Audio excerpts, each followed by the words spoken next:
No snazzy opening today. We're doing a pilot. So a pilot never has it. So here's the basic idea. We're calling it elevator pitch.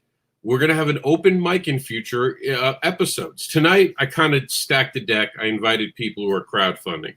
So we have people. So basically, what will happen is we'll invite people in. They'll show up. And when they show up, they'll have to pitch the book. Now, tonight, I have great creators with me to start the show as we play with this to figure it out. I have Travis Gibb. As a matter of fact, why don't you guys introduce yourselves? And of course, we'll go ladies first. And she's up at 2 a.m., so she gets all the nicest treatment for us because she stayed up late to be on this show. Tell them who you are. Hi, my name is Enes Iskander. I am the writer and creator of Ava, and I'm based in Manchester, England. And I currently have a campaign going for the first issue, Mainframe is Watching, on Indiegogo. Anything else? Well, we're just going to let us introduce as I'm trying to figure out where the other guests are. So, Travis, just introduce yourself real quick. Hi, my name is Travis Gibb. You mostly know me for Broke Down and 4 Dead Bodies. However, today I'm going to be talking about my latest Kickstarter that just launched today, Voodoo Nations. You'll hear more about that very soon. All right. So normally the way we would play this game, at least how I have it envisioned because it's been in my head only, as someone enters the room, they have to give us a pitch really quickly. So as you show up in the background and as I bring you in, it's like as if you walked onto the elevator. So obviously there's not that tension now because we're working it out. We're talking about it now. So we'll go with Ines. If you just walked onto the elevator and you saw me and Travis standing there, and you know me and Travis are making motion pictures, you saw us on the con floor, what is your pitch and how do you get us to ask you for more? And if we ask for more, we'll play your video. I think that's a pretty cool thing, right? Oh, yeah, just pile the pressure on, why don't you? Well, ladies first is not my fault. This just happens to be a pressure moment where it falls against you. See? Sometimes it doesn't work in your favor. Right. So basically, Iva is a cyberpunk comic series, and it's based on a love of 80s sci-fi and fantasy fiction. Sort of imagine Facebook becoming the governing body and watches everything you do by implanting you, and you've got no choice whatsoever. You know, all your privacy's gone out the window. And my heroine, Ava, she is a bioengineer who is looking to rid the world of a rare disease, but instead she creates a bioweapon that it can basically determine the survival of the faction groups, you know, well, creates a warfare. That was terrible, I know. Actually, no, that would make me honestly want more. I'm not even kidding. I know this story, but the way you just pitched it, I'll be honest with you, I never knew there was a weapon in play. That is the first time I've heard you actually mention the weapon, so that made me really interested. Travis? Yeah, absolutely. The Facebook being in the government bodies is an interesting thing. I'd have a lot more questions on that. So yeah, I would definitely be interested in hearing more about this. This is the first time I've heard about this, so I am brand new. Enlighten me. So I think you nailed it. You want to watch the video? I think it's just I've not actually practiced. I'm winging it right now. So I do. Yeah. Are you going to show the video? Yeah, I got you. My alter ego will do a better job. She's more rehearsed. I like that. She's more rehearsed. She's been able to. She's actually a cyborg. You know, so she's my twin. All right, here we go. She just stares at one spot and just reading. Well, actually, she memorized everything, so yeah.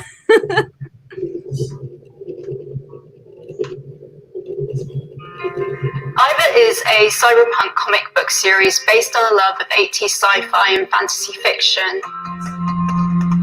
The story is set in the Ardent Nation, an upbeat, stylized technological utopia set in the 23rd century. However, all is not what it seems. Individuality and privacy are rare commodities that only the governing elite are privileged to.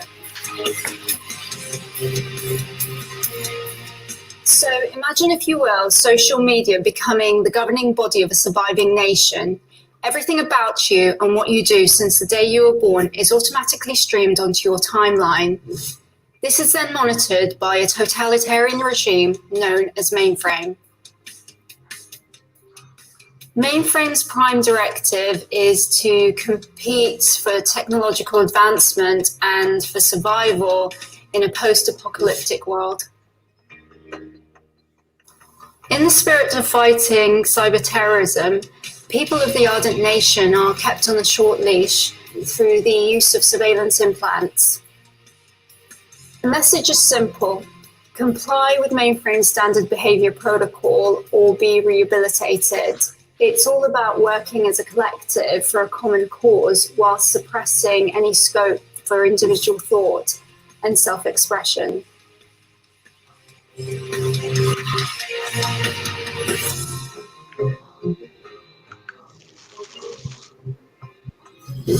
IVA is now complete and ready for publication. It's a labour of love that's been brought to life by the epic illustrative skills of Timothy Green II.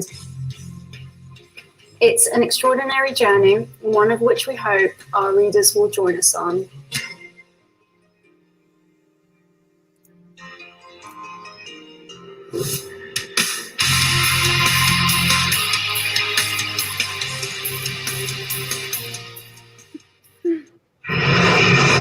I gotta stop the big. I hate that big boom it does, but I wanted to show their logo on the screen, so I tried to catch it before it does it. So, Travis, you're the first one to see this there.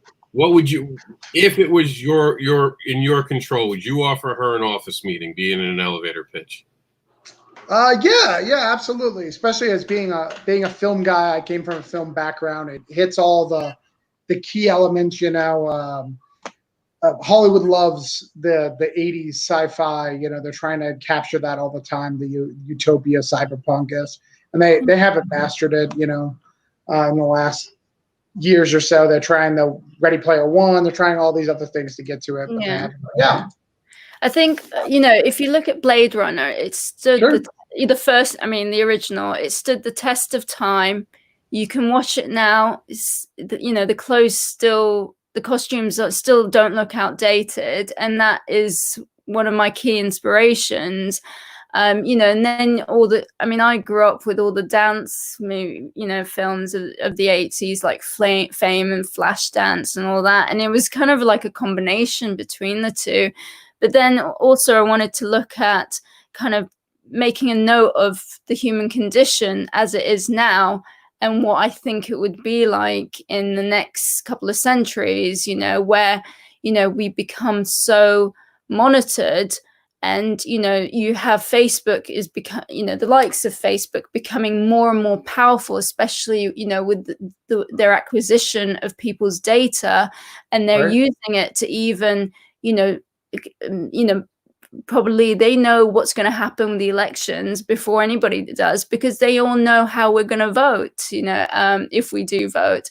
But yeah, they become all powerful, and it gets to a point where, you know, if with the terrorism, it could be cyber, it could be bio, you know, it's going to be hard to trust anyone out there, and policing people is going to become even more difficult.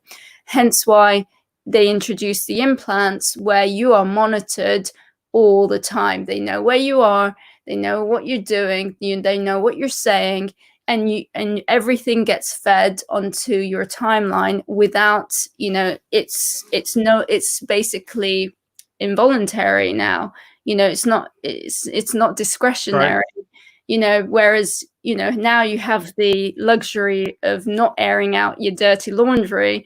You know, there it's like they know everything, and there's nothing is sacred. So it is basically, the theme is looking at kind of you know, the privacy or individuality, kind of, you know, there's something where, you know, freedom basically, you know, and the human condition. So Yeah, it's got a kind of I don't know if you watch Westworld, but it's got a kind of the last season of Westworld's vibe. You know, it's got a lot of the same elements. You know, and I definitely was super interested in, you know, this latest season of staying a little bit longer in this world, and I think that your comic really gives you that opportunity. Yeah. Now we're joined by Luke Stone. Now Luke Stone joins the elevator, so if he walked in, he'd have to quickly pitch Voodoo Nations. Now I'm sure Luke's been watching, so I hope he's got the idea of the show now. So yeah, you walk in, you would have to pitch, but we're gonna let everyone finish talking about it. But I didn't want to keep you in the back room. But just as an example, guys, when we'd bring someone in, we'd have them. Okay, well, what are you pitching? But continue the conversation. Sorry, I was trying to bring up. I had and I don't know what happened to it. I had your Instagram up, and I had Timothy's Instagram, and for some reason it crashed. All right. But I do love this new cover, by the way. Yeah, so the variant cover now is available. If you've already contributed, there is a tier that will take you to just, you won't be charged for P&P. You just, pay the extra for the comic. But if you're a new backer, then you'll be an add-on. I was debating on whether to have it available sort of on its own, but I would do it on its own, and I'd make it more expensive than the other one, because this one is limited just to the Indiegogo, right?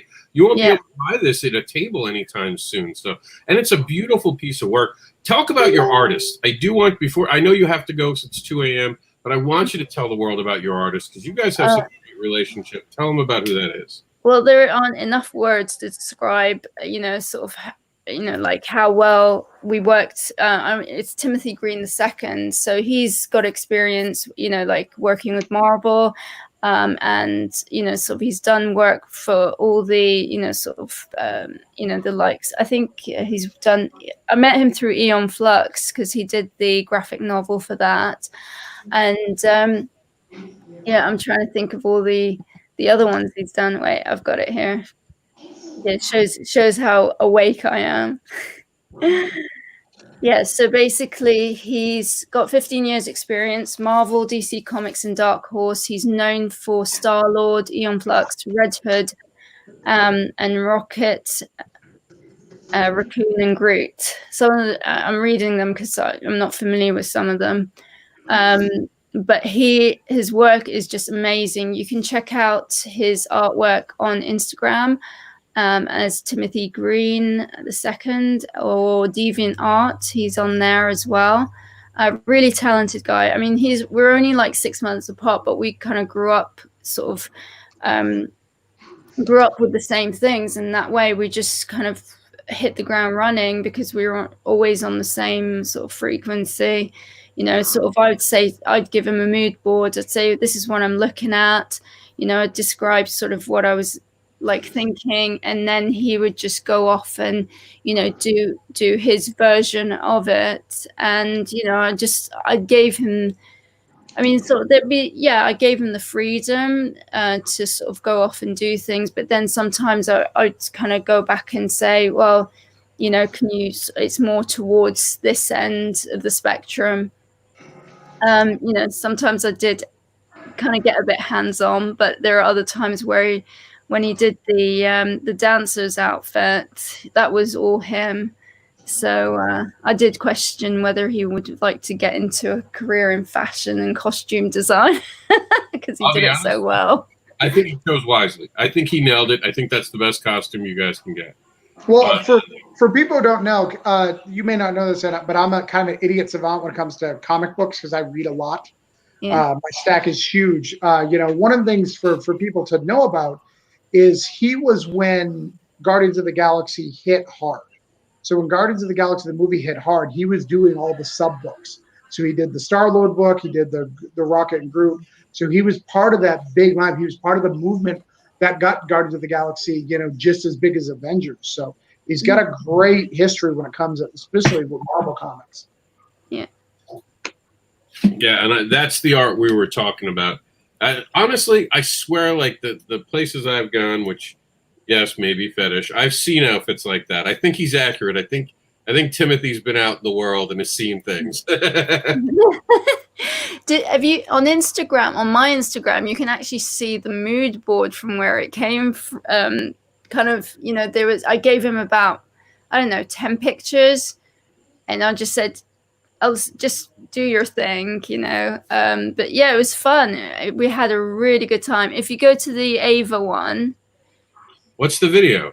I see a video and I just want to play it. Oh, that's just one of the fans decided he was going to do a caricature of me, and he actually sort of did a video of him coloring it in. I think he did. Very mesmerizing. All right, so we're looking for the board, right? So if you go, yeah.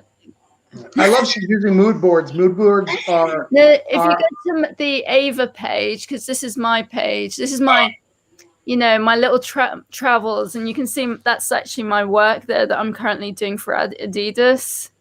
Very nice. Yeah. So we're going Timothy. I'm so no. If you go to Ava, like where it says at Ava on my page, just say at Ava. Can you see? No. Oh. On my where it says my name and then creative designer writer, and it says at Ava Comic. Just click on that. Here we go. Oh yeah, sorry. Come on, wake up. There we go. No, it goes right there. Damn it. Oh no, you went onto the Indiegogo. Yes, there we go. Here we are. Right, so scroll down. Sorry, I just have to take a minute. Okay. I knew you'd love that one. Okay, now I'll scroll right up your street. now I'll scroll. When I saw it, and I was like, "Is that physically possible to naturally have, to be that, chesty, considering how thin you are?" And then, no comment. Yeah. Are you asking if Rob could be that chesty? You need help to be that chesty. If you go up. But yeah, there's a picture of Dieter Von Teese, and there's all these dancers' outfits. Yeah, so that's what I would give him. Well, there's your answer, by the way. There's your answer. You were asking about it. Here we go. She's a little chesty. Yeah, fair enough. Yeah, Dieter Von Teese is very, yes. We have an answer. We have found an answer. Thanks. Okay, all right, it's possible. Well, look, at the end of the day, the market I'm catering for, they're just happy that it's bountiful. So. Yeah, I don't think in the history of comic books anybody has ever really argued or been upset about the size of those particular assets. I think because it's coming from a female creator, we're more likely to get hung and quartered. Not nowadays. You're fine nowadays. I will say that as a young kid, though, it did bug me when all the X-Men females had the same size breasts. Like, it did bug me that no one was different. What about Jubilee? Right, she was a teenager. Like, it made logical sense to me. What about Kitty Pryde? Yeah, I guess you're right. But Kitty Pryde, when I was reading X-Men, Kitty Pryde was gone. No, Kitty Pryde's a valid thing. No, I'm not going to give you Jubilee. That in my memory, I have every of the X-Men's boob size, and I'm really showing that I'm a little creepy right now because I could go on with two more, and that's just not a good look. Rob knows the sizes. He knows the numbers for all of them. He's like, "Oh, come on, that's clearly a 36C, and that's a 38D." I'm sure if he had to go lingerie shopping for them, he'd hit it spot on. I was very into comics when I was younger. I just liked all the details. If you're ever wondering who was buying the swimsuit X-Men edition, Rob was on that list. 3 copies. But yeah, I like boards like this because I've used this actually in how to develop Barbara, other characters I develop. I think when you show a good enough amount, and you can see the inspiration actually down here. I don't know. I know this model, but I don't know her name. That kind of starts off. You add in some of the chains from over here, and we have her outfit. Yeah. Like, he combined it very well. Gave her kind of like an awesome body language, because you can see some of the posing that he does is really awesome, and he gets that from way back. The feminine form and the way that he handles it. I was a huge fan of Liquid Television, so I got to see that, and of course that translates into comic books itself, and you check it out. So I'm really impressed by what you guys have come up with, and I'm a huge cyberpunk fan, so this is like right up my alley. No, thank you. No, thank you. I really appreciate the support. You know, like we put our heart and soul into it. So, you know, it can. I mean, we made a really good start, and you know, things can only get better from here on. I do like this outfit too. I think he got some of it right. I don't know, the Cleopatra looking girl right here. Oh yeah, yeah, that one. Yeah, That's pretty. just a slight hint of goth there. Well, you know, Cleopatra meets goth. she's like the original goth girl, driving men crazy, not caring. And Yeah, yeah, there's a war. yeah. I I'm so, don't care. I'm just doing my thing. like men, they'll figure it out. But Yeah. how many more days do we have on this? We're coming up to the end of it, right? Yeah, no, we're coming. So we've got 12? 12 days. Yeah, yeah. 12 days left, 114 backers. You're on the flex goal, so no matter what happens, you're getting the funds, right? It's current. No, it's Because I never know Indiegogo as No, well. she's on the fixed goal. no. it I'm says. on the fixed Okay. goal, but He has to get it. yes. So you all have to go out and back it now. If you haven't backed it and you're watching this program, you have to back. This is I need this book. I don't even care about you. I'll be completely honest. This is about me now, people. I Rob is going to get the backer list, and if you want to be on one of the shows, he's going to check it out and compare. And if you've been on the backer, you want promotion? I don't see you backing Iva. Nope, not on the show. yeah, I'm gonna be like contacting all my friends and family tomorrow because it's like begging and pleading and offering services, you know, legal Welcome services. to comic books. Welcome to comic books. Services. I may have offered to clean a few houses. Whatever gets it published, right? I Yeah, will exactly. watch your kids if you just back my comic Yeah, book. exactly. You can bring your kids over and I will watch them. I will babysit them. Just yeah, contribute. Yeah, no. In hindsight, I should not have done a fixed goal, and it was a rookie error. But we will get there. You know? I have no doubt you're going to get there. A lot of people helping you. I know Indie Volt's behind this. We're all going to push Thank you. you. And- I do know and, it's. Go ahead, the Travis. positive, one of the things, the positive of Indiegogo versus a Kickstarter is the last 5 days they promote it pretty heavily versus a that's Kickstarter. Kickstarter the last 3 days, Yeah. but Indiegogo for the last 5 will get it higher on the search thing, so you'll get more search results during the last 5 days. I did have one Saturday where I had like a massive surge, and I was trying to like figure out what happened, you know, like and I have a feeling Indiegogo may have promoted it, but I must have missed it. But I'm hoping if they do promote it, you know, that will really get us over the line. Right? I think you got a lot coming, especially like, and Travis can back me on this. People sometimes wait, especially on Indiegogo, because money comes out of your bank right away. So they will wait till the very end. Unlike Kickstarter, where you can have the regret thing, where you can back it today and then regret it at the last day and just like oopsie your charge card or block the charge, something like that. No, Indiegogo money's out. Like legit, that's my thought process. I'm like, well, I still have a few more days. I don't want it on my bank account yet. Like I would back it right now, but the same thing. That's why some people go to Kickstarter, is because it's good. You can get those impulse buys, and hopefully they forget. No one thinks. It's like I get paid in 8 and it's got 12. Okay, yeah, we can. Okay, wait. right, exactly. That's why you got to keep hitting it, keep talking to people, keep letting them know what it is. We'll keep up on our end. I know it's super late. You're tired. Please, by all means, head on out. Thank you so much for making time. Thank you for having me. You're welcome. Anytime we're having a show, you're more than welcome to come on and pitch it. Brilliant. Thank you so And much. Luke and I will add you to our update at some point during our thing. So within the next 8 days, you'll get a message to our backers. All right, brilliant. Thank you so much. Thank you for being on it. Have a good night. Sweet dreams. You too. Take care. Bye. All right, gentlemen. It's just us. We had 2 people back out. That's okay, because this is supposed to be it. You're both for the same project. So here's something interesting. I want to hear you both pitch the book. I'll be honest with you. I thought this was supposed to be Friday. No, Friday we have an interview with somebody else. Oh, okay. Taking over the comic noob on Friday for the Advocator. I really did. Project. Yeah. Oh, yeah. You do have an event at 4. Yes. I forgot what day it was.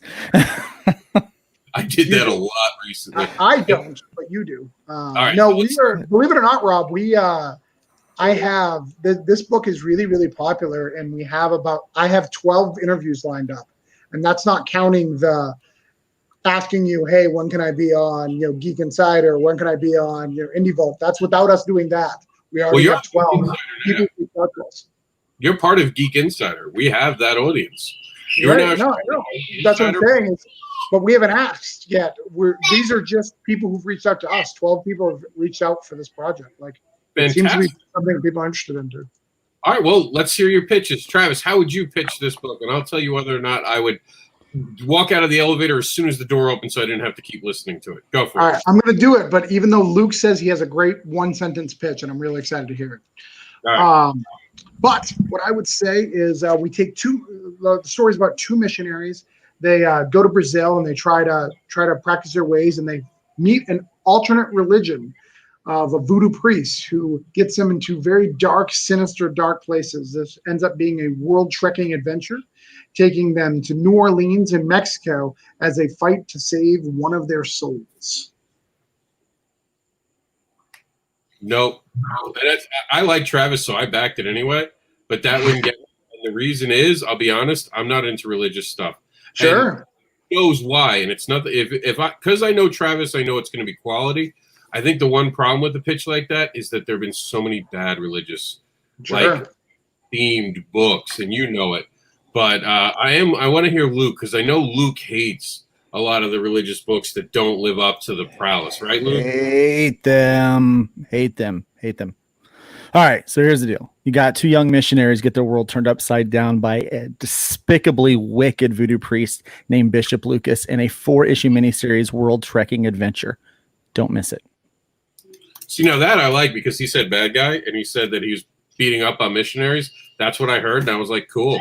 Let me see that. Let me see that. So with that in mind, guys, why don't we take a look at the video? I don't think we'll play all 10 minutes. No, don't do that. We don't expect you to. I don't think we're gonna get. I don't have the patience in my body for all 10 minutes. Sorry, guys. I love you both, but nope, nope. But we may make another one day and put it. Trust me, I hear you. Yeah, well, the same. There was very little effort that went into that video. I think I know there was 10 minutes. That's a lot of effort. I spent less time editing one of my videos. 10 minutes is. Oh, we didn't edit it. No, I'm saying I made a video and edited it within 10 minutes. So let's do it. Hey, Jax, you gotta be quiet for me, baby, or they won't be able to hear it. All right, so here we go. Voodoo Nations, and you can see. Look how far I actually watched, though. I should get a lot of credit. See how far the green bar got? You did a really good job on that, man. You watched it longer than I did. I am not. That is not normally me. And I can't fast forward this for some reason. I got a new fast forward on YouTube videos. It wouldn't work on Kickstarter. Welcome to the Voodoo Nations Kickstarter. We wanted to talk to you guys quickly about our project. I am joined here with Luke Stone. And let's talk about it. Luke, you may want to take that Voodoo Nations down. I know it's an exciting logo. It was in front of our faces. No one could see us. All they could see was Voodoo Nations. Right, it was exciting. Yeah. So I'm excited. Yeah, we are the writer of the artist team. In a rare thing, both of us are together promoting the Kickstarter. This is rare in a Kickstarter world. It is rare. It's rare that the artist and writer actually work together, like kind of like co-creator of stuff these days too. Right, exactly. So we came up with this concept. I sent it to Luke a long time ago. It's about 2 missionaries. They go to Brazil and they get really hell deep. Hell deep? That's a good word. I like that word. Yeah. They get deep into the voodoo culture and the voodoo nation. So it's basically a religious clash between Christianity and voodoo and the differences between the two. Yeah, and it's pretty cool because it's written from kind of the standpoint and the viewpoint of a couple of Christians, actually. So not that this is like one of those like Christian books that's in your face or anything, because it's by far, it's not that at all. But we do have some contextual understanding of the subject matter. So it really works. Yeah, and we're writing modern day ministries. So modern day they're very cool people, heavy tattooed, heavy thing. It's not your mom and pop stuff. And if anybody knows me from Broke Down and Four Dead Bodies, or for him from Hybrid, you know that we do things very, very different than what you expect from us, right? I'm a lot of action, lots of stuff. But this book is really, really cool. It's a 4-issue mini, and we're going to be world trekking. So we're starting off in Brazil, then we're going to go to New Orleans, we're going to go to Mexico. We want to get you on the ground floor. So first, let us show you some of the really cool covers that we have for this book. Go ahead. Sure. Yeah, I'll start out with the standard cover here. Yeah, it's standard cover. Luke created that one. I love it. It's one of my favorites. Yeah, that was actually in response to, we had started out with with the day-night covers. Yeah. So this is my first idea your idea for a cover was to do Bishop Lucas on top of the Christ the Redeemer. And yeah, so for those who don't know, I think most people know, but if you don't, Christ the Redeemer is a giant statue. I think it's like 25, 50 stories, something like that. 30, something huge. Yeah, it's huge. And I wanted to have something where this mockery of Christianity, because Bishop Lucas, the name Bishop, we're not going to spoil it for you, but Bishop is not a normal voodoo term. There's a reason why he has that Christian. Bishop is used in Christianity. Why he has that term. It's kind of cool, and you'll see that. But we have a day and night cover that Luke's showing you. Both variants can be getting the Kickstarter. Mm-hmm. And then we have this beautiful cover. Oh yeah, that is Staniak cover. Staniak, that is a must-have. If anybody knows Staniak, we love this cover. This is our favorite. We have this in standard and virgin. All sorts of really cool stuff in this Kickstarter. We love it. We're going to show you some of the interior pages in just a second. But the reason this book is not only normal, it's huge. It's a 30-page book. 30 pages of story in this book. So, and the costs are very, very low. We're doing free shipping on everything we have. So you're going to get that in the digital. As you see, the book is complete. Look right there. You have all the pages right there. Well, almost complete. There is page 15, and we can't complete it until we get people back. Yeah, how do we complete that page? Like, it's missing. Like, if there's no inks, what do we do? Yeah, so here's the thing. So all of these kind of placeholder faces are all going to be people. So we're gonna draw people's faces in there, and they're going to have an opportunity to be in the congregation on Ash Wednesday, right here in Voodoo Nation. So they actually get to be in our congregation. All right, so I can do the rest of that with you guys actually here, but I wanted to get to that point in the video. So what do you guys think about the current climate? Since we have a couple extra minutes and we had a couple people not show up, did you guys find it's a good time to kickstart? Because we keep getting asked that. Oh, my camera's off. Sorry, I was getting something for Jax. Is this a good climate? Because you guys are doing perfectly fine. You launched today. You're off the top of my head. I want to say that's 35% without looking heavy.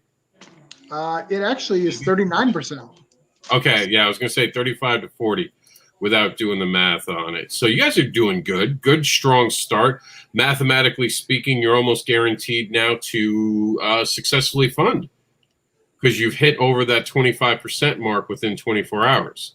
And if you look at statistics, that means you're on your way. Do you guys feel like, I don't know, climate, pandemic, what do you think?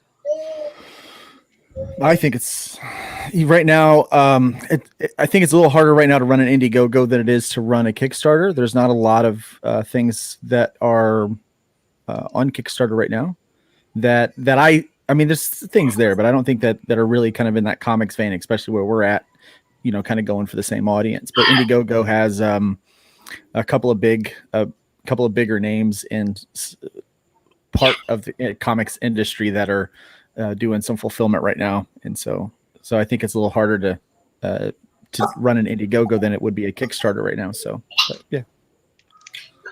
What do you think? I think mathematically, from what I did research recently, like Ethan brought tons of people to Indiegogo last minute, which has caused a lot of problems more on Indiegogo.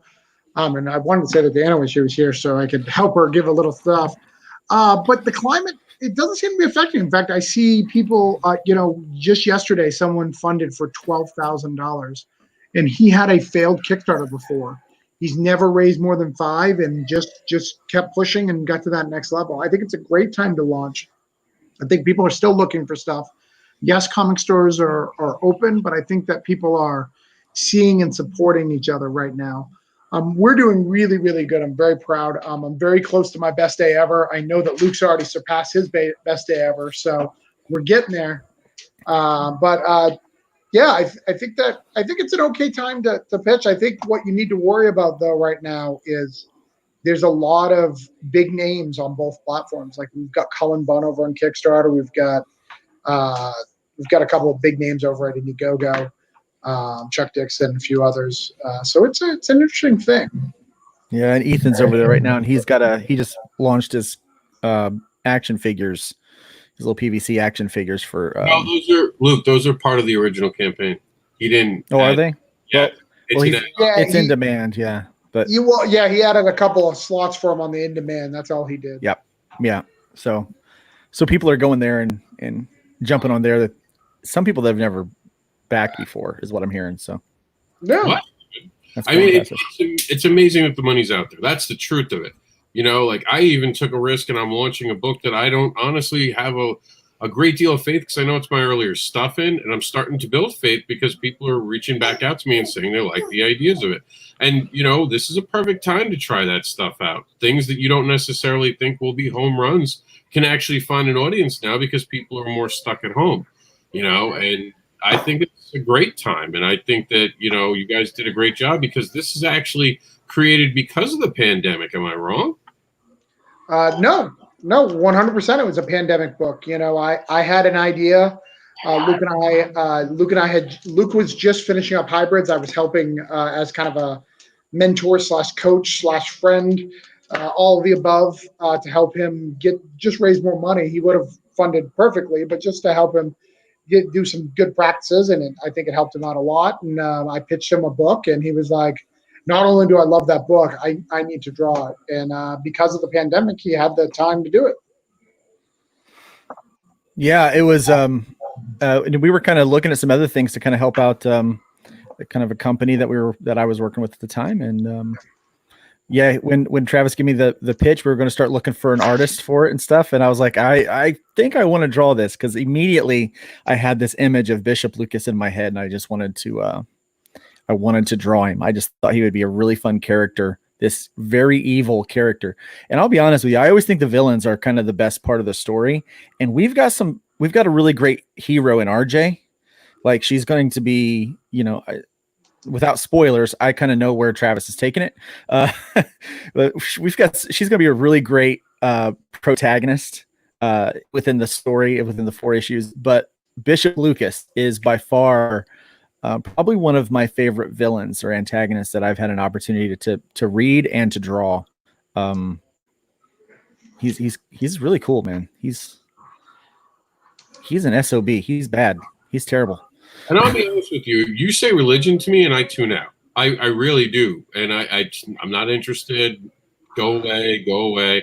But for some reason, when you mention voodoo, it's like, oh, what'd you do with voodoo? And I can't get it. And I consider myself a spiritual person. And I think it's like Luke said, sometimes you've seen cartoons, and I don't know the name of it, but I used to watch this thing back in the 80s, and you guys are old enough to remember. They had these clay figures that did religious stories, and I really liked it and fell in love with the way that they told them. So I don't have a problem with religious films. I actually like a lot of the religious films sometimes. Like the little drummer boy? Yeah, that thing. So I enjoy them, but I just think comics haven't been able to nail them. But then you see something like this where the art seems to come off the page. The colors are looking amazing.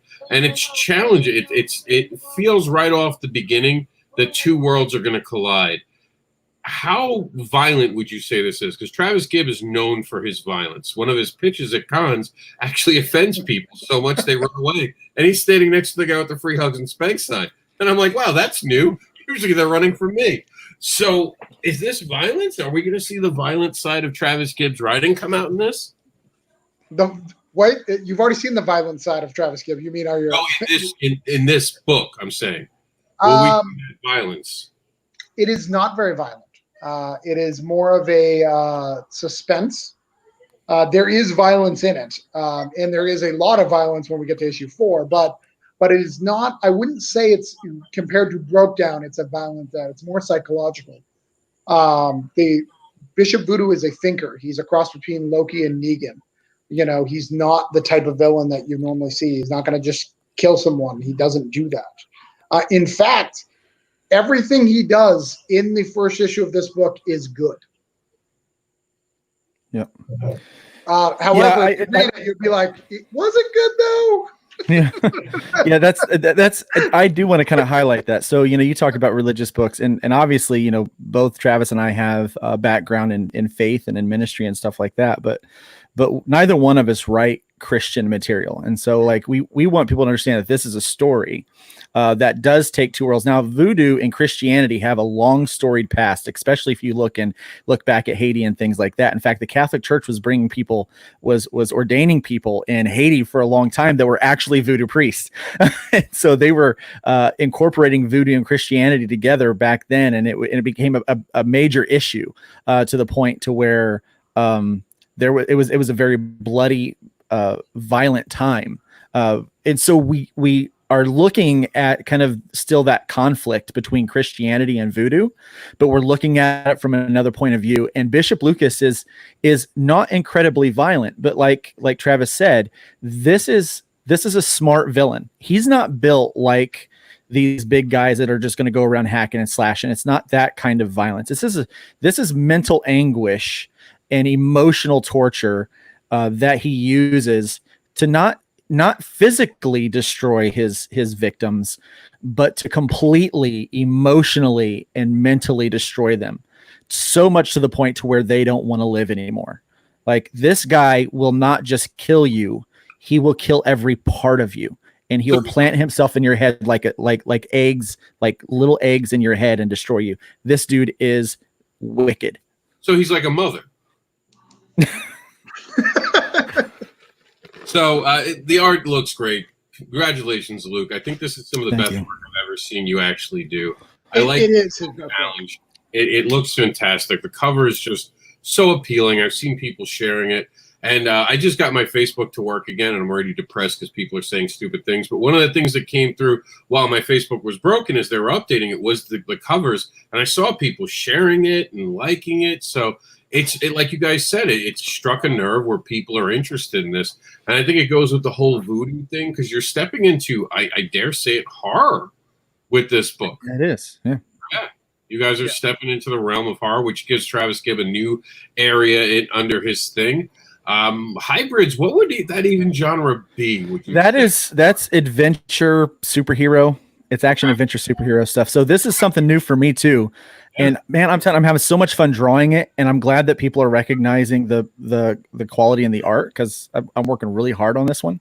I think that the colorist is doing an amazing job. Alan Emanuel, who was our colorist, is doing a fantastic job on these pages.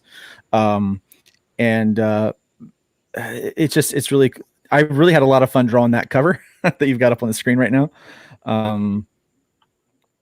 And then it's just been a lot of fun, and it's going to be a fun read for everybody, I think. I have not read all of the Broke Down books yet, but I'll tell you, this is probably better than the Broke Down books. As far as the writing goes, it's really, really good writing. I will never. That'll be hard for me to say because they're all my babies. But I will. Go ahead. No, go ahead. This single issue, the first issue of this, is probably the tightest writing I've written. Meaning, the layers upon layers of thinking that required to write this issue, because it's hit on very different layers. Things happen on Ash Wednesday, and I have to. Things happen. I have to educate but not bore people about Ash Wednesday. And I also have the villain, the reason why he does things on that particular day is so multi-layered. So it's really, really fun for me writing very deep, because Broke Down isn't a deep book, right? You're not going to get like super stuff. Where this book is very like deep, heartfelt, like understanding in dealing with depression, dealing with losing your faith, dealing with your relationships, dealing with having someone who you know is evil but can't like prove it. You know, those are things that happen often. I will tell you. So there's this book that was turned into a movie that had called Gone Girl. I don't know if you've ever seen that. Yeah. Yeah. So that, in my opinion, that's some of the best suspense kind of writing that I've ever experienced. And I would put the writing for this first issue right on par with that. I think this is some really great work from Travis, and the whole team is working really hard on this book too. By the way, we're all like really just trying to put our best foot forward. Now, what I was going to say about Travis's writing is the fact that the one thing that Travis has been good at in his other books is the human character. So I could see the fact that this will be something fun to him to play with, because he always wants to explore the human nature behind the characters. So when you mix in this kind of world, it's almost the perfect breeding ground for him to tell a story. Because like Travis said, Broke Down, good book, but it's not meant to be Shakespeare. Something like this, it had to have taken you to a different gear. Yeah, it's a different level. They'll definitely feel it. I mean, you'll be able to see some of my writing, but you're not going to see the things that you love about Broke Down, like the humor and all the stuff that you really, really love about Broke Down. That stuff's not in here on the regular basis. There's characters who will be humorous, but the story's manipulative, and it's creating the first scene of a horror movie, right? That this is the opening act of a horror movie. And that's why, like right here, where you see that Voodoo Nation, that's actually a double-page spread, because we want this to feel like a movie to you. So when you open that, that's going to be a double-page spread on page 6 of the comic, because we want it to feel like this is the credits, like you're getting into something crazy. It's an experience. It really is. Yeah. Very, very cool. All right. So for those wondering, we left the StreamYard door open so you guys could come in and pitch your own stuff. We did have you need to pitch your stuff. Oh, I'll do it at the end of the show. I don't mind being the last one. I like to wrap up the show with my stuff. But I did want to. Martha couldn't be here, and Martha's having internet stuff. And while I'd love her to be here to pitch the book, I'm not going to hold it against her that she couldn't be here because, Florida, we've been having rolling internet issues and all that. And Martha's good people. So I'm going to show you guys things I've backed. Oh, my God. You guys are seeing all the wonderful. I didn't know Martha was from Florida. You did? Yeah, Martha. I didn't know. So we're gonna go ahead and we're gonna play the video, and hers isn't 10 minutes. So and she's got anime. What does it take to make a hero? What is a hero? Is it magic, strength, knowledge? Deep in another dimension, somewhere in a different universe, a seed was planted. With that seed, it helped to shape the world it became with the heart of a hero. A prince who was torn out of that universe by a humble wizard named Eposh, in the safety of the evil daughter of a destructive wizard to that world, Shauna, and her brother Shane. They had sought out the revenge of the demise of their father by the king, father of the prince. Eposh sought the aid of 3 brave warriors, heroes in their own right, whom cared about their dying community suffering from a 20-year war. These 3 brave nobles set out to make their world whole again. Geoff, Mardeline, and Rose set out to seek the long-lost prince in this lost dimension through portals to send him back to their dying dimension. Ian, as he was named, soon returned that with kindness and understanding. It helped plant a seed of peace, kindness, and teamwork. With that idea, he conformed the wizard Shauna and her brother to restore the kingdom to what it once was. With care and the work of their small group, they soon discovered more among them, finding the long-lost rebel Toby of the unruly Black Banner. They helped him forget the past and rebuild the future of their kingdom. But what's next? Only a small seed was planted, but with the strength, knowledge, magic, and teamwork, there's so much more to grow. Will our heroes find others? Will they overcome obstacles of the past to help rebuild the future? To reshape the long-lost dimension, we need to find more warriors. With this new volume, we will do that. We need to make our kingdom stronger. Will you join us? Will you help support Seed Seekers?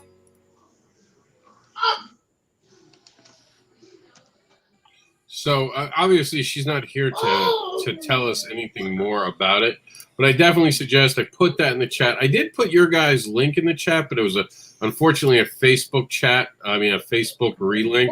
So I'm gonna when they take it over. Yeah, when they make it really long, I wasn't paying attention, so it kind of pissed me off that they did that. So I re-put it in.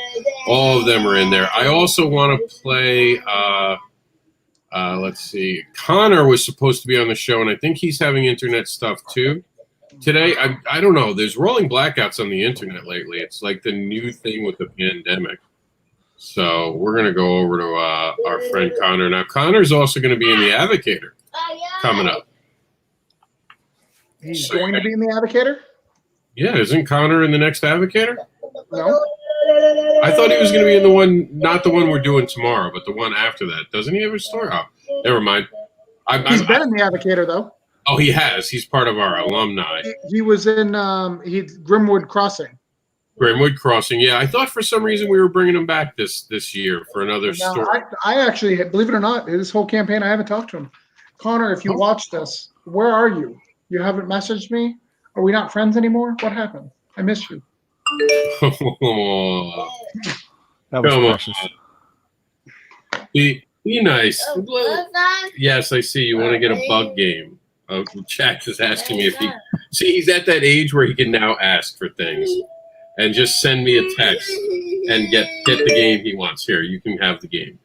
So, sorry, we were interrupted by a little gamer going crazy for his game. But, yeah, Connor, please reach out to Travis. Travis misses you. Right. But in the meantime, I really thought he was coming back. I'm sorry. I have too many pans in the fire, I guess, that I'm not paying attention enough to all the people in. But we do have a show tomorrow. Travis is going to be hopefully with us, where we're going to talk about everyone coming up on the next issue, literally, and possibly launch dates. We're going to try to figure out. We'll be talking about that tomorrow. But for now, 101 backers have made this come to life. This is Swords and Silence. Oh, I have to say welcome to the Kickstarter. Right, first time. Welcome to the Swords and Silence Kickstarter. In 2018, we released Swords and Sorrows through Kickstarter with the help of 210 backers. Now we're back at it again for its sequel. In Swords of Silence, Rat has gone from assassin to wanderer as he walks across the countryside seeking peace away from the guild. In an attempt to make an example out of him, the guild has sent its best killers after him. Swords of Silence is going to be a 22-page single issue, and we're going to offer a digital edition, but every physical edition comes with a free art print. Just like last time, we're going to offer a sketchbook edition with a bunch of artwork from Abigail in the back. If you missed Swords and Sorrows, bundles will be available where you can catch up on the first book as well as get the new book. If you want to catch up on our last Kickstarter, the Grimwood Crossing Omnibus will also be available. Thanks for visiting our Kickstarter, and we hope you love the book. That's a wrap, baby. All right.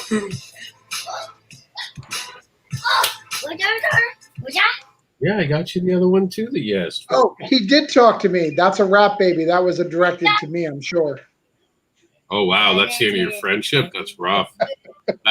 This is awkward. This show's become real awkward suddenly. Travis, what'd you do? What did you do, Travis? All right. We'll go with me now because we're getting on to the 1 hour mark. I actually have a new video too. I even uploaded it. And one of the things I hate about this, and you can see Barbara Unleashed is available on it. Don't know why that picture's still there though. I've been trying to rotate the different things, and we were doing a Barber Day the other day to help build awareness on the brand. But I have to switch that out when we get off of this because we're trying to talk about all the other things we have going on. And I made a new video. For some reason, one of the new videos apparently didn't update. I have no idea why, but I do have this one. Welcome to Written Sins Volume 1 crowdfunding campaign, The Comics Devil. This is the elevator pitch, which is going to tell you all about the creative journey of one Mr. Anderson, known as the Underground Uncanny Devil, who is an advocate for underground and indie comic books alike, but he's also a creator, and on that creative journey, he's created such titles as The New York Reporter, The Dark Justice. He has gotten to work on Gothic Blue, been part of Trollgate. He is also offering all of the other books that you might know him for, like Cat Dad and Supermom, Barbara Unleashed, and even the Monsters series, because while he creates books about fetish monsters and more, some of you don't know how deep the more goes. And that's the point of this campaign, to show you things that he created all the way back when he was actually being the artist, or when he played with action figures to tell a story in a comic book. That's right. This is about his journey. This is about the things he's created. And he's even dropping new stories like Painbox and finishing some things that were hard to finish in a normal comic, but in here, the format will help. Thank you for watching and supporting Mr. Anderson, the Uncanny Indie. There are more informational videos within the Kickstarter. If you have any questions, feel free to message us and we will get back to you promptly. So I found it's easier to talk about myself when I talk about myself in third person. I like myself better than when I'm referring to myself. I couldn't keep a straight face when I was trying to say certain things. But that's my Kickstarter. I actually talk about political stuff. Yes, baby. I talk about political stuff a little bit, but the way the comics used to. And I offer up all the different things I have. So it's harder to be part of that kind of project because I'm literally the whole book, and I have such different stories within it. Are you guys with us, Lukey? Yeah, I'm here. Okay, just making sure. No, I saw the screen go weird for a second. I was like, oh no, the rolling things are coming for us. So you can get that at writtensinscomics.com. Like I said, this is a little bit of the earlier work. That's Barbara on the front cover. You guys know her. We actually got a couple of backers today. Broke $100. So my goal is 500 for this. You know, I haven't done a good job promoting it. Again, I have this horrible tendency not to promote my things. I do want to give a shout out to Sam Johnson, who helped edit this page. And real quick, I just want to give you guys a pitch for, and these are the pitches for the books. So New York Reporter, find out why a city needs a hero, and the cost of doing the right thing can sometimes be very high. I obviously need to put the there. I updated some of this today before my computer crashed. When a city needs a hero to be a symbol for hope, sometimes it's a job too big for one man. That's Dark Justice. Jackson's so talkative tonight. Gothic Blue. She may glow blue, but don't assume her gothic heart is here to save you. She's just here to balance the scales. And that's the one and only time I'll ever be an artist. I did not like being an artist, Luke. I don't know how you guys enjoy drawing. It just never comes out right. But at least that's just my art. I can't tell you how many times I went back and tried to play with those fingers. And that's sadly the best I could do with fingers. Well, I will tell you the truth. Here's the deal. I am never as happy with the page as I am as soon as I finish it. And I never hate it as much as I do the next day or the next time I look at it. So it's, yeah, it's constant self-loathing is what being an artist is. But I will say this. I did this after major back surgery, not being able to bend.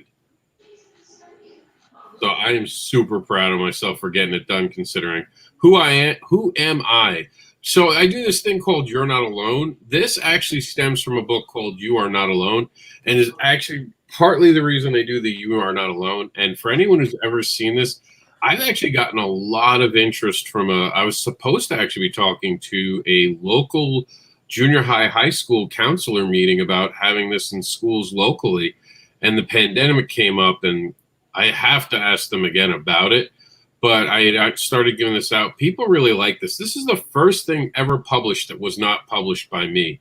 I am super proud of it. It's super rare to get. No one can get this book that it's in. I barely have a copy of it, to be honest with you.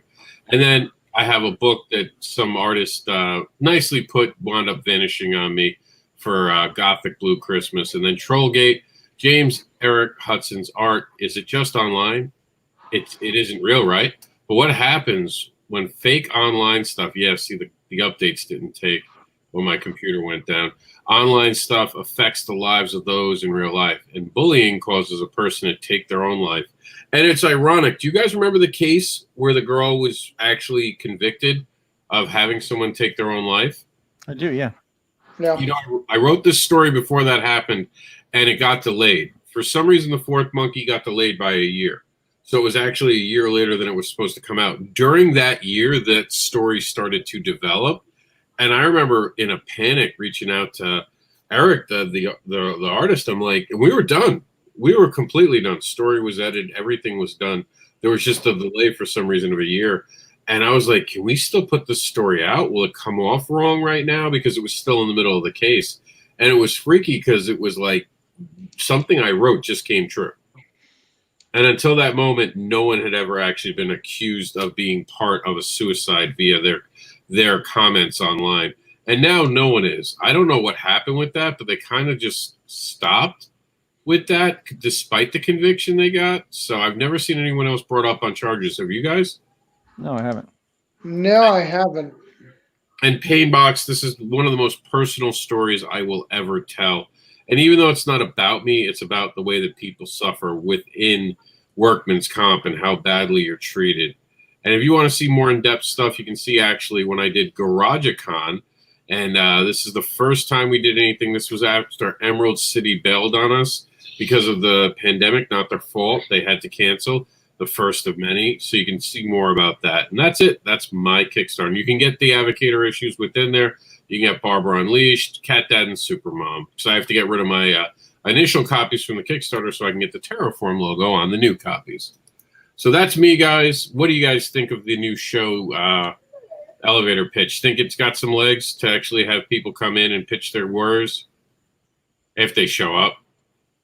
I think it'd be good, especially if you do have like tons of people in the wing and it comes in and out, you know.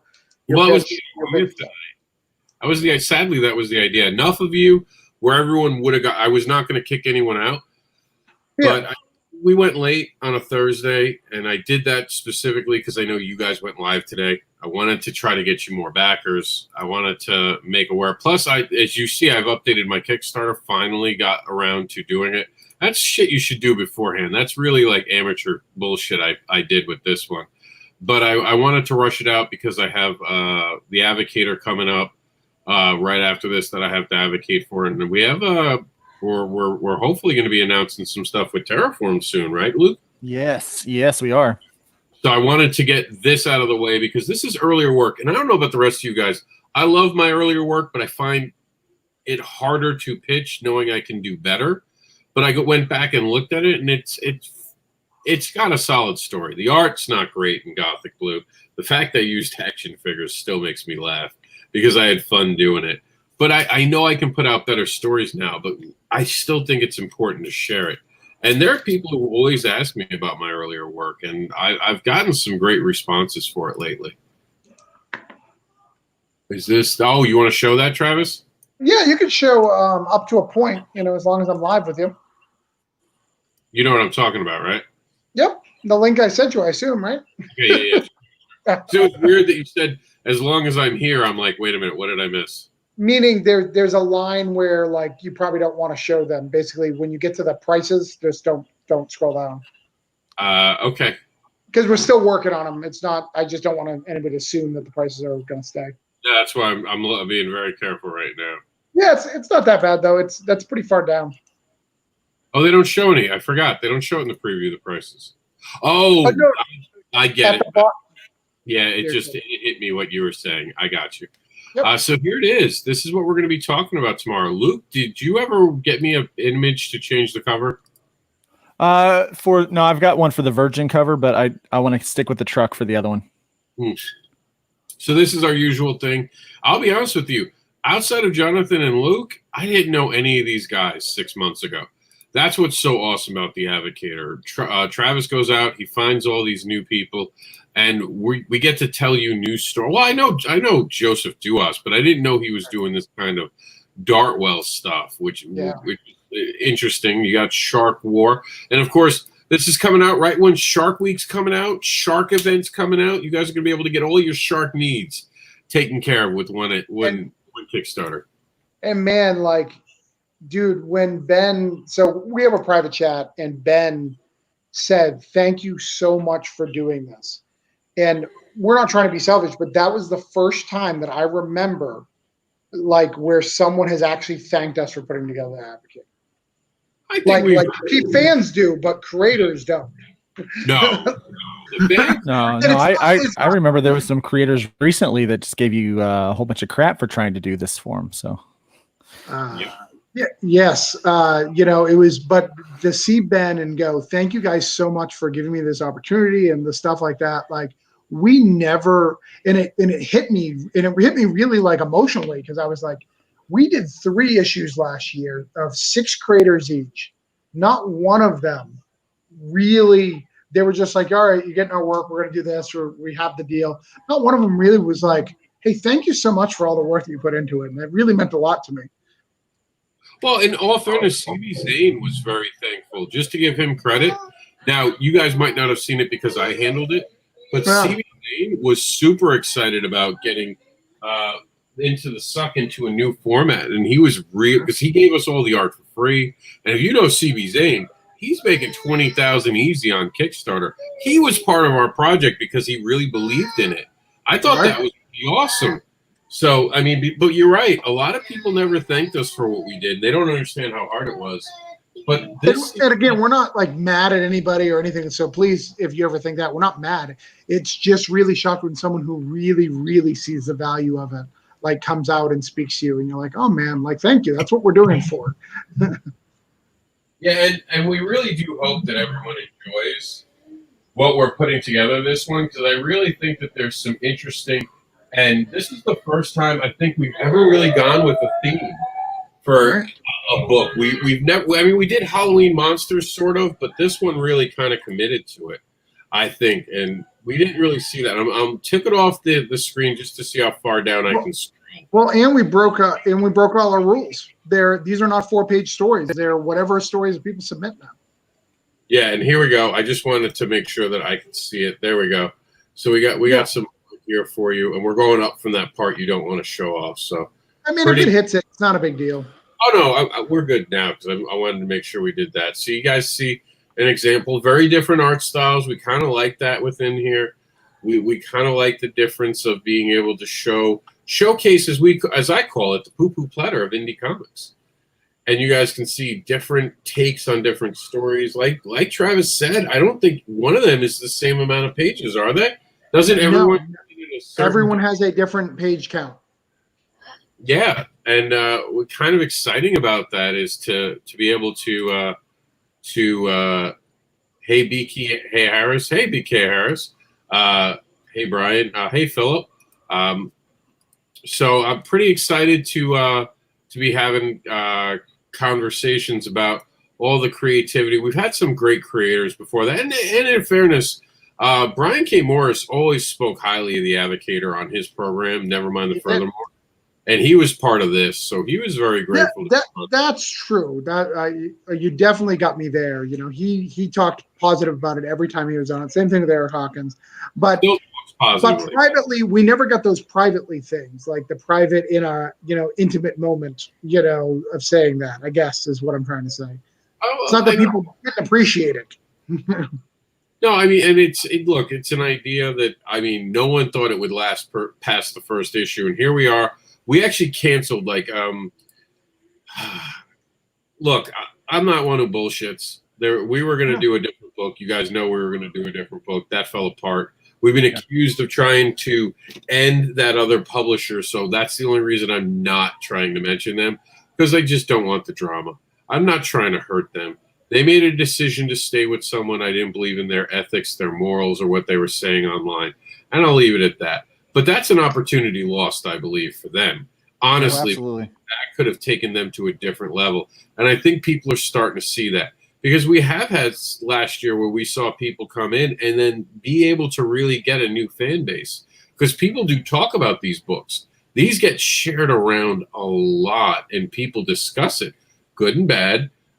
Some people get jealous of things like this. And it's hard to deal with that jealousy because we don't understand it. From the Advocator staff point, which is me, Travis, and Chuck, We're legitimately trying to help people. Like this is to give. What's the problem? I always get confused. Yeah, we're giving the community everything you guys have asked for. And credit to Luke. Luke loved the idea right away. Luke was like, how can I be part of this? And Luke has been one of those guys who's wanted to be part of this, who's wanted to use this as a vehicle to do exactly what it's doing, get into new audiences. I don't understand why people have had issues with it. It boggles my mind. I'll never understand.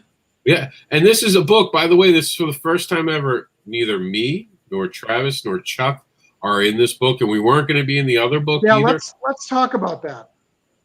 So when I was reading the credits yesterday, Rob, well, this is the first time Rob's been found out. Chuck went ahead and co-wrote that story with Luke. Yeah, he's technically in the book. That SOB. So me and Travis lived up to what we said we were going to do this year. I mean, Exactly. I can't help it. Well, I guess we can pull the hybrids story out of there if you guys really need to. No, I mean, if Chuck's in there, Chuck's in there. But it's not his creation is the point. He worked so hard on editing that thing to make sure it was good for that other book that we were doing, because we wanted to make sure that other book with that other company was going to be phenomenal. We wanted it to be their best foot forward because at the time we understood the value of being in the Advocator to be able to present our work from this company that not a lot of people knew about to the audience of the Advocator and everybody else there. And so we were really excited about it. And so Chuck and I worked really hard on that story to make it really, really good.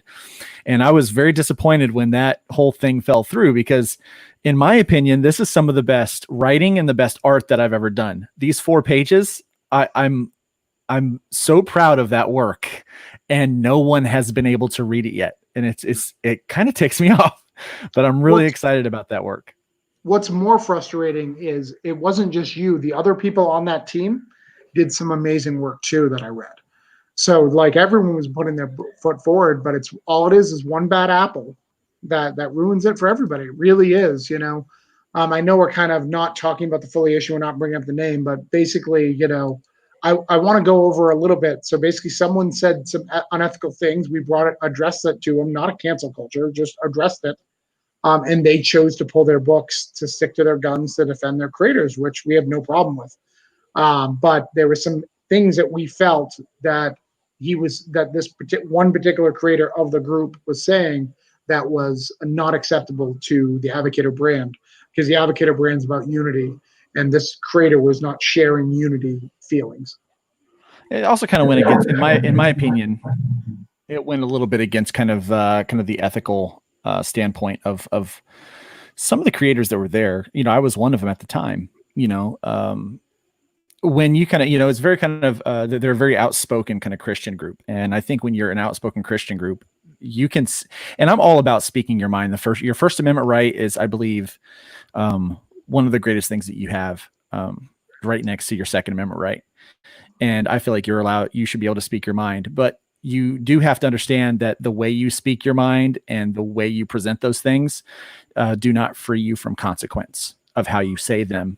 You know, and I think there's probably 100 different ways that you could have said some of the stuff that he did that would have not been as offensive as what it was. But then for leadership to just kind of double down on that and say, hey, it's you know, whatever. It was just very disappointing all the way around for me. But. And like I said, we're not talking about it. Yeah. And look, no one's trying to look. I'm doing a show on Saturday night about cancel culture versus calling people out publicly. I'm a big fan of calling people out for when I have problems with someone, but I do it to your face. And like I told them, if you want to know if I'm coming for you, you won't have to ask. And I'm not trying to cancel you. I'm just trying to tell the truth about you. And I think that what Travis was saying, we were like, no, this is you're saying things, and it was an ironic week for me because that same week I was getting attacked for the exact opposite side of the situation. Right. And that only happens to me. That only happens to me. And that's because a lot of the stuff we do, they'll never see. These things happen behind closed doors, and that would have stayed behind closed doors if someone hadn't run their mouth publicly and then had to get called out because we weren't going to have our names danced on because someone was, as the kids say, butt hurt and ran around grabbing their ass, talking about how much it hurt to be called out for who they were. Right. And, you know, I'll say this, throwing around the color of your skin to excuse you from spreading hate, that's not a good look. That will never be a good look, especially in the current climate. And I think we all just need to love each other a lot more and be accepting, because all we asked was that he stop doing that. And then he doubled down within 24 hours and continued the behavior and only made it worse. So we even gave room for the issue to solve itself. Hey, this has got to stop. We're not going to have this in the middle of the program. Yeah, I'll be honest. I witnessed what you guys did, the three of you, and man, you guys handled yourself with such a professionalism and such grace. And even when you know, I think some people might think, hey, that was a little harsh, a little rough. You know, it was all about it was all about the idea of, you know, protecting the brand of not just that group of people, but your reputations and anyone that has ever worked or will work with the Advocator. You've got to be very careful, because you're not just representing yourself as an individual. When you're working in a thing like that, you're actually starting to represent other people. And so that creator's words represented me, and it represented me in a way that I didn't want to be represented. It represented my comics career and my ministry in ways that I didn't want to be represented. It represented the Advocator in a way that the Advocator didn't want to be represented, and the people in it didn't want to be represented. And then, you know, and so to the stance was, you guys were very gracious. Like you never closed the door. You kept leaving the door open for things to work out and be done the right way. And it was that company that decided to close the door on that. And it was very sad, because like you said, Travis, some of them presented some really good work that really needed to be showed off. I probably shouldn't even talk about it, but we were paying for coloring and doing all sorts of stuff, like stuff that we've never done before, because we really felt strongly about the connection. But like, again, they just all the lettering was going to be covered by our team. Like, we went above and beyond to partner with them, and we were treated very poorly. And it's still shocking to me. Like, it's still devastatingly shocking to me, because I don't understand. In fairness, it really was just two people in the group. I don't want to make it sound like it was all of them. It was two people. It was two people. Unfortunately, it was two people that were in charge. And that was the problem. Because I'll be honest with you, I think if they weren't in charge, that would have been a lot different. Because I even had apologies sent to my inbox about what went down there. Yeah, I think a lot of us did, you know, from various people.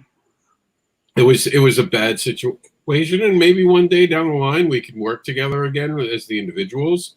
Obviously not one of them who I believe crossed lines, and I'm all about forgiveness, but he's not looking for forgiveness. He's looking for, I have no idea how to frame that, honestly. I wish I could. He's just looking for controversy, I think.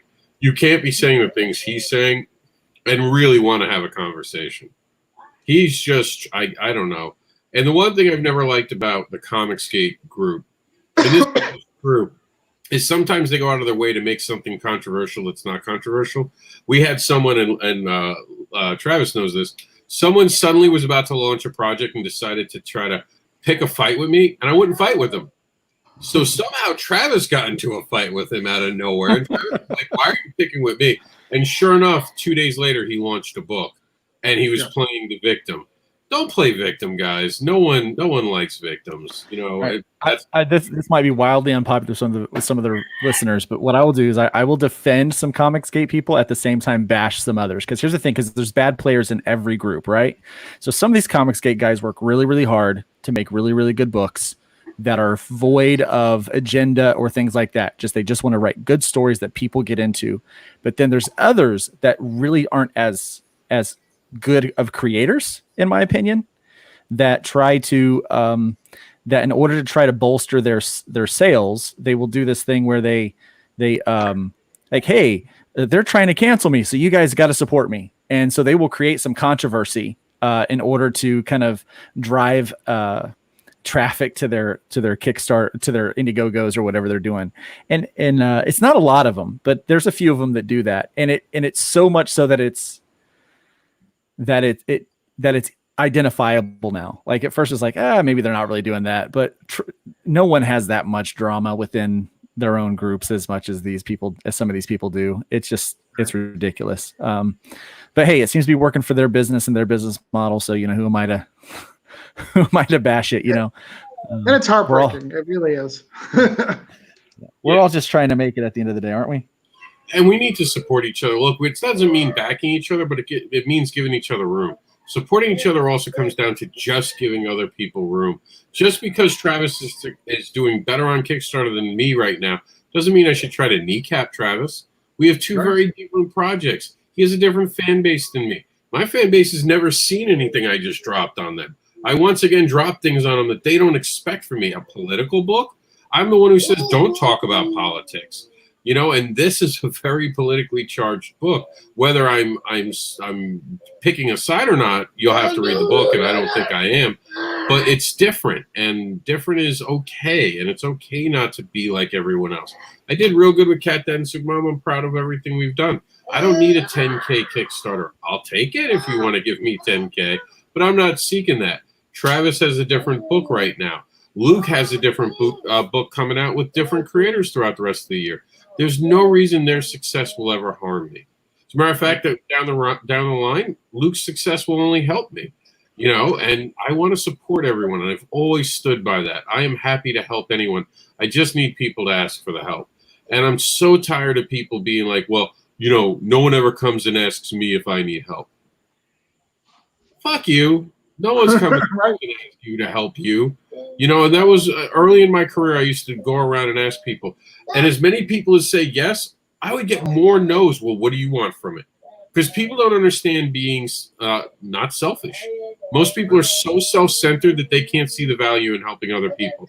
I love comics. I want to see every person who's creating comics be successful.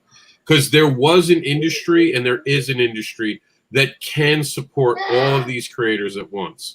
Because not everyone's putting out a book every month. We used to sell millions of copies of books. We don't do that anymore. So, let's do the wrap up, though. I just realized we're almost on 100. I was going to say 130 minutes. An hour and a half. I wanted this to be no longer than 90 minutes. And I'm getting drafted to play video games. So we're going to start with Travis. Travis, I'll give one last pitch about your comic book, and we'll go from there. The comic book back right now is Voodoo Nations. It is live on Kickstarter. We still need money to be funded. We really appreciate your support. It's about two missionaries who go to Brazil and they fall into the world of voodoo.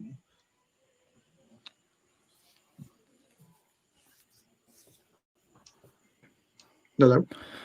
Yes, I'm just going to second that. Back Voodoo Nations. Go to Kickstarter right now and back that. Two missionaries they find their worlds turned upside down by the diabolically wicked voodoo priest named Bishop Lucas in this 4-issue miniseries, World Trekking Adventure. The first issue it's launched today. We're doing really strong on it right now. You are not going to want to miss this. It's like I said, it's some of Travis's best work. It's some of my best work. I talked with someone today that expects that if we pitch this, it will probably be picked up pretty quickly by people. And so that was really nice to have a third-party person who has absolutely zero need to placate my ego say something like that. So it was very nice. So check it out. Voodoo Nations. His is better than mine, Rob. His is you really got to learn. You're not a great pitcher. I still love you, but you're not. You need people to pitch for you. You're like the Undertaker and you need Paul Heyman. Let's be honest. That's why we're working together. I'm Paul Heyman. Thank God I'm the Undertaker. I could have made that go worse. Just remember that for future reference. I could have made you like a chick and have a chick manager. Hey, you're funny. All right, so I'm out of here. I'm getting beat up by a kid who wants me to learn to play a video game. Thank you all for tuning in. Hopefully, the elevator pitch in the future. I have a feeling on how to do it. We just won't do it in the middle of the night or late at night because everyone's watching. I don't know. What are you watching? There's nothing on TV. You could have put Netflix away, you bastards. But for all those watching later on, after we got this off, I hope you guys enjoy the Kickstarter. Please, if you back any Kickstarter, back Inessa's Kickstarter. I think that she's got something great going on. And then when Yeah. you're done backing that, remind yourself that you can back more than one Kickstarter and go over to Voodoo Nation. Even if you're just giving them $3 to get that book, it matters. It matters because you'll read it, you'll talk about how great it is, and you'll get your friends to back it too. Because the second issue's coming, guys. Just like the winter, the second issue's coming. So I'm Definitely out. coming. Yeah, this is who I am. The Devil Explained. Mr. Anderson is the unboxable advocating creator known as the Devilish Comics creator who will tempt you with his devilish tales. He creates books about fetish, monsters, and more, and offers free spanks and hugs. He also teaches morals with farts. Check out the Comics Devil by going to MrAnderson.com.